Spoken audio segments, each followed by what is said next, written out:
Good morning.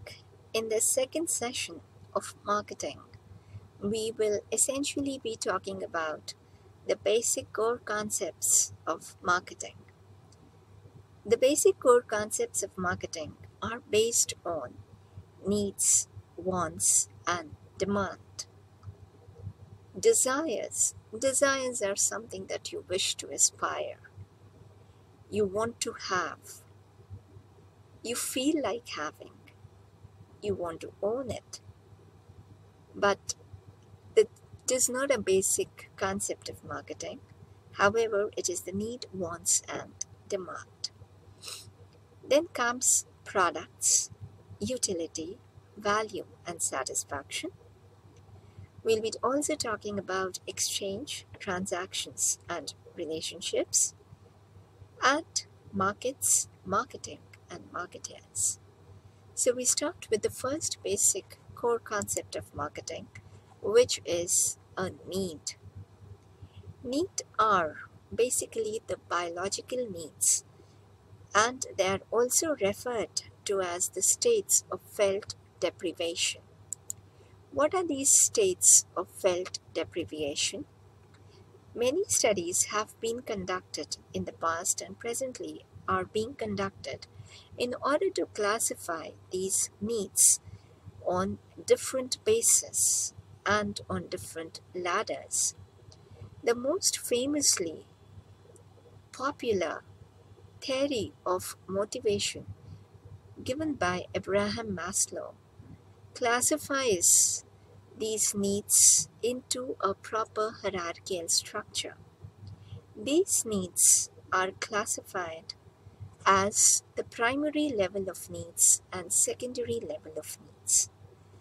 Physiological needs, safety needs, and social needs are classified as the primary level of needs, and esteem needs and self-actualization needs are the secondary kind of needs.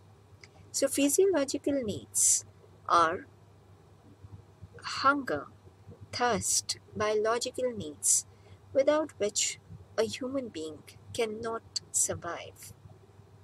The need to feel protected, the need to be safe and sound, a need to feel secured is the safety need. Social needs. Human beings are social animals. They love to interact, they have friends, they have families. There's a sense of belongingness, there's a mutual love and respect and care and affection which is shared within families, within friends and relatives and peers, which fulfills a social need. The need to feel appreciated, the need to be loved, the need to be respected, a need to be to have a certain status in the society fulfills an esteem need. And self-actualization, self-realization is the need of giving back to the society. All these needs are hierarchical in nature, meaning thereby that unless and until the first level of needs are satisfied, the next level of need cannot really be attained. So when we say that marketers look to customers with unfulfilled needs, we as marketers are primarily targeting at their maybe at their physiological needs, safety needs, or social needs, esteem needs, and after attaining all these needs, after a certain age, or after reaching a certain stance in profession or in life, when one feels like giving back to society in the form of maybe charity, as a social work, which could come in early in life too, these needs are the self-actualization and self-development, wherein these needs have a sense of being deprived and enabling customers to overcome these states of deprivation. Wants are educated needs, which are based totally on the human culture and individual personality. Like, for example, it is our basic need to feel hungry. It is our basic need we feel thirsty.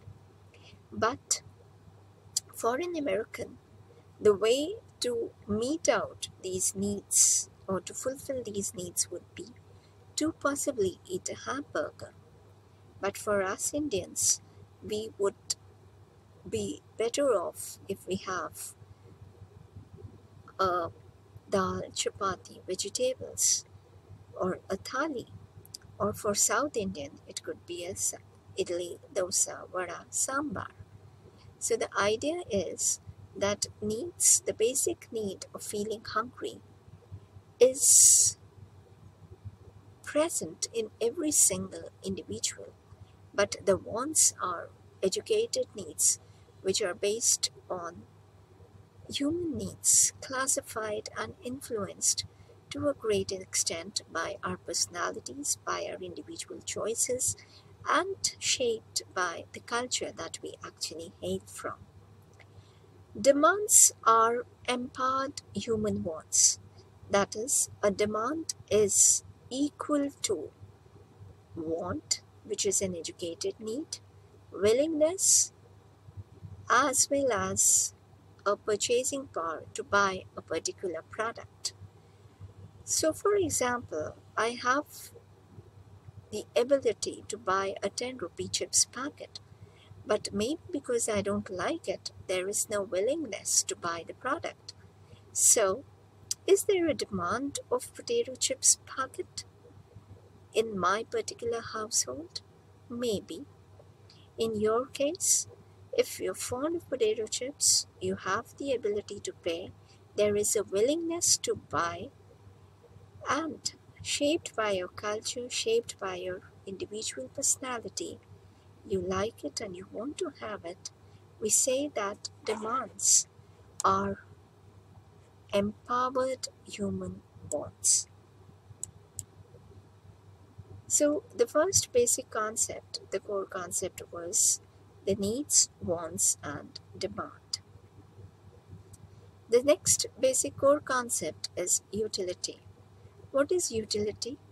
Utility is something that makes a product capable of satisfying wants. Now, product is actually defined as a bundle of utilities. So, what is this utility? What are the different types of utility? If it is so vital that it helps in satisfying wants and customers' needs, then what is this utility? And how is it classified? There are 5 forms of utility. The first is called as form utility. Say, for example, a leather, which is the raw material, can take the shape of a shoe, can take the shape of a jacket, can take the shape of a leather strap, wristwatch strap. It can take the shape of a belt. So we are changing the form of leather and we are making the product capable of satisfying these wants. The second is utility as in place. An oven would always look good in kitchen. A dining table would always look good in the dining room.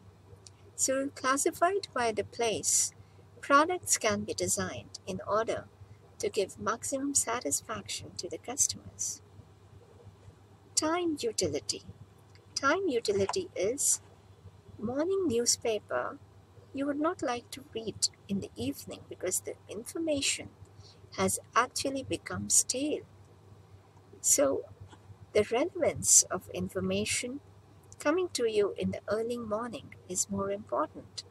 So the time at which this newspaper reaches you also makes the product capable of satisfying an unfulfilled need.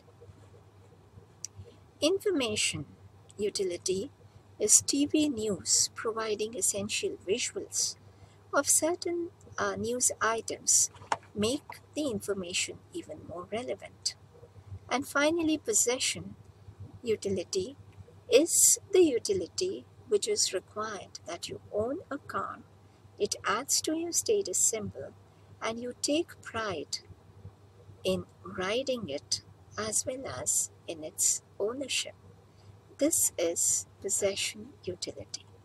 So till now we have learned about two basic core concepts in marketing: needs, wants and demand, and utility.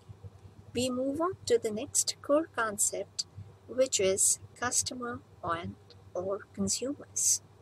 In my previous video, I said that there is a very thin line of demarcation between a customer and a consumer.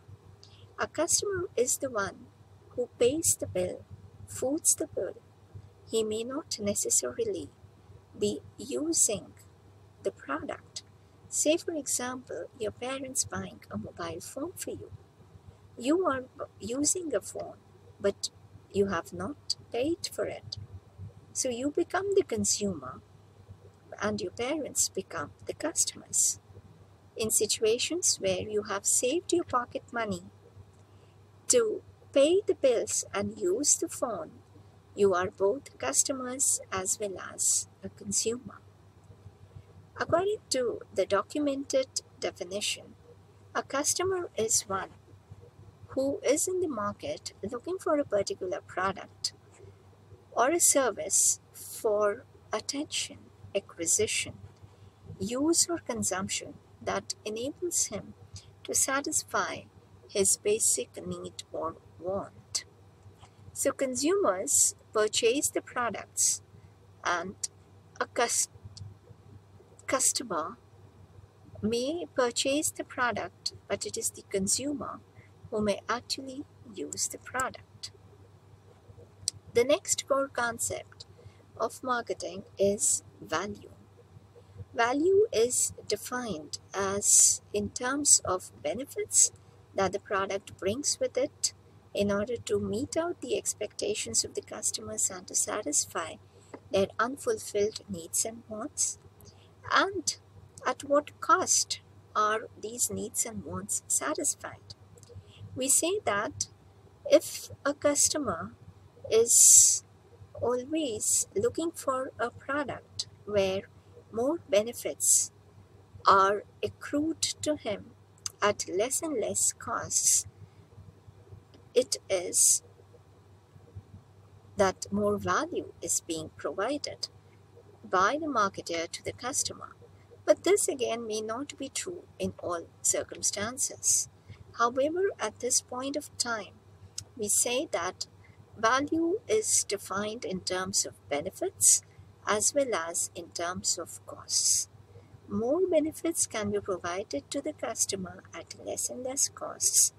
However, for example, if we take luxurious products, now for those luxurious products, we are providing benefits, but the costs are definitely escalated. So benefits include both the functional benefit, say a washing machine is expected to work and wash clothes, that's the functional benefit. And what is the emotional benefit? The emotional benefit would be the convenience that the washing machine gives to a homemaker, and also the brand which the homemaker uses in order to get functional benefits out of the product.